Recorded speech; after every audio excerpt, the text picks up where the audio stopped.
As I stepped into the grand lobby of the Kimberley Hotel Hong Kong, I couldn't help but feel a sense of excitement and hope. The gleaming chandeliers and polished marble floors whispered promises of luxury and comfort. But, oh, how those promises would soon be shattered like fragile glass. My first hurdle was the check-in process, which started an hour late. Yes, you heard that right, 3 p.m. check-in time, but they only started processing guests at 3:30 p.m.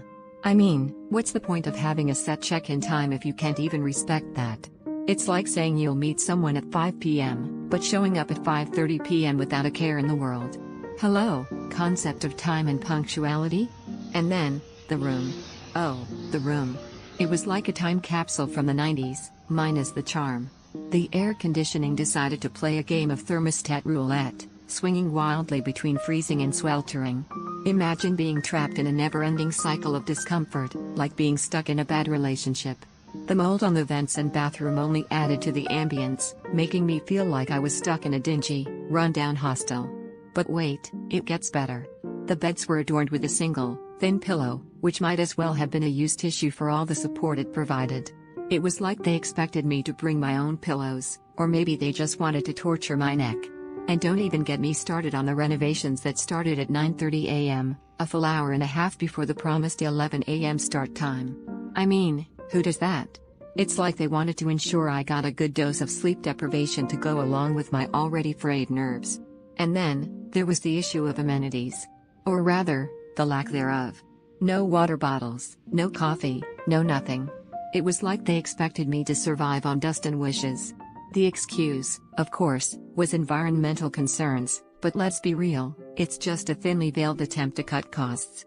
I mean, have you ever tried to be eco-friendly on a hangry stomach? It's not a pretty sight, trust me. But hey, at least the location was central, right? Wrong. The constant noise and chaos from the surrounding streets made it impossible to get a good night's sleep. Imagine being trapped in a never-ending nightmare, with car horns and shouting pedestrians serving as the soundtrack to your nocturnal terrors. It was like being stuck in a bad acid trip, minus the trippy visuals. And don't even get me started on the do not disturb lights. Huh? Those were about as effective as a participation trophy in a real competition. They'd barge into my room like they owned the place, despite the clear signals I sent. It was like they thought I was some kind of joke, a mere plaything for their amusement. But I'm not the only victim here. Oh no, I'm just one of many who've been duped by the Kimberley Hotel Hong Kong's false promises. There's the issue of the okaying room next door, which made my room smell like a dingy pub on a Friday night. And the constant noise from the renovations that seemed to go on forever. It was like being trapped in some kind of bizarre, sadistic experiment. So, as I sit here, reflecting on my stay at the Kimberley Hotel Hong Kong, I'm left with a deep sense of sadness and betrayal. It's like they took all my hopes and dreams, and crushed them beneath their heel like a tin can. I mean, what's the point of even calling yourself a hotel if you can't provide the basic necessities? I ask you, dear readers, have you ever experienced such blatant disregard for customer comfort? Have you ever felt like you were treated like dirt, like your very existence was an inconvenience? Let me know in the comments below, because I'm still trying to process the trauma inflicted upon me by this so-called hotel.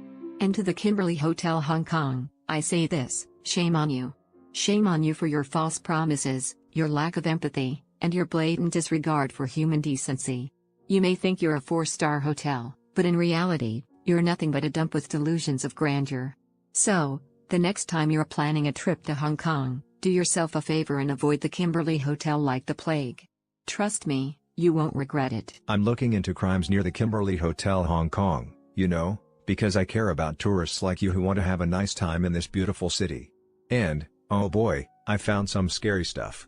Businesses near the Kimberley Hotel Hong Kong are like, fake and convincing, you know?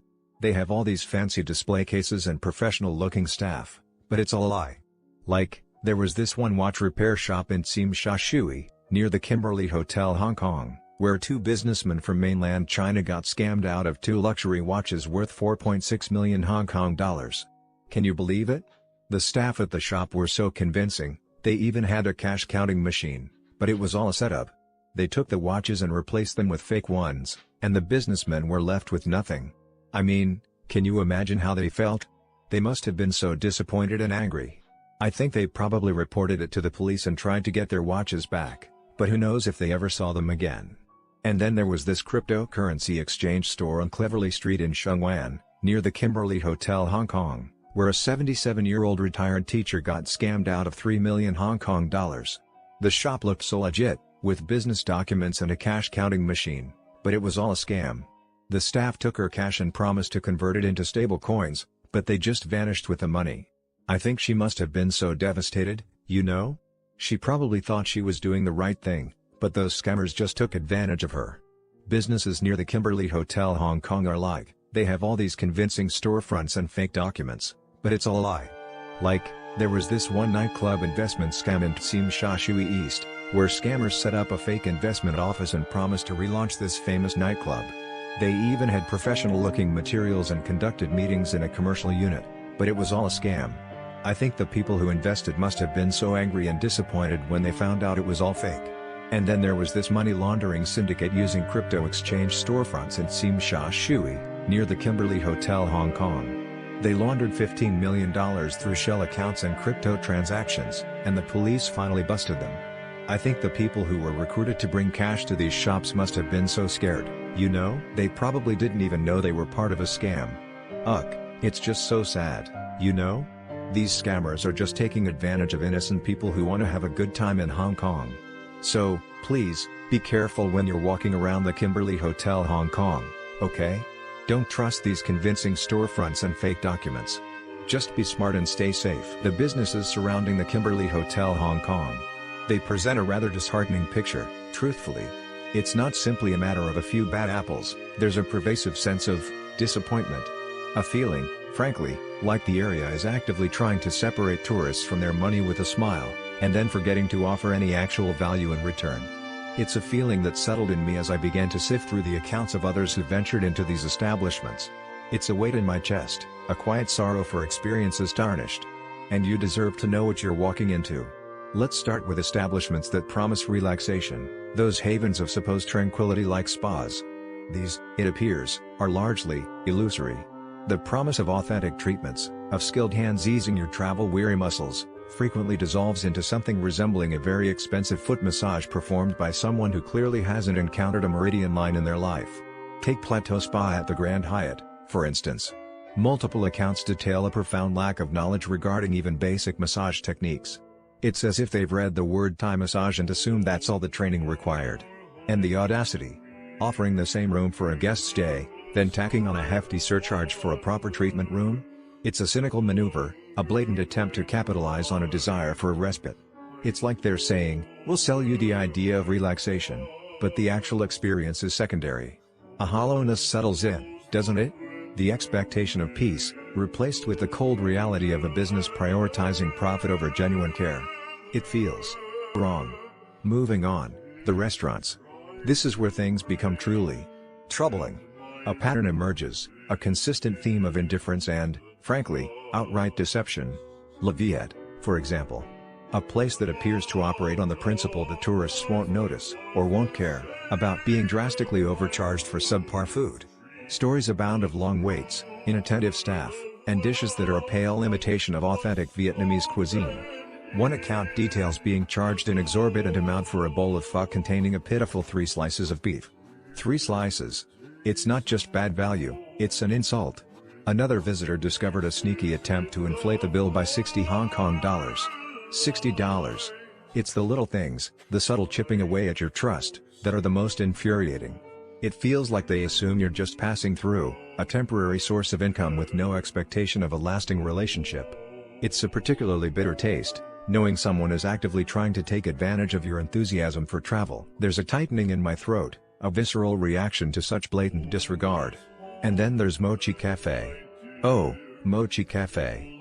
This establishment seems to have mastered the art of disappointing on multiple levels.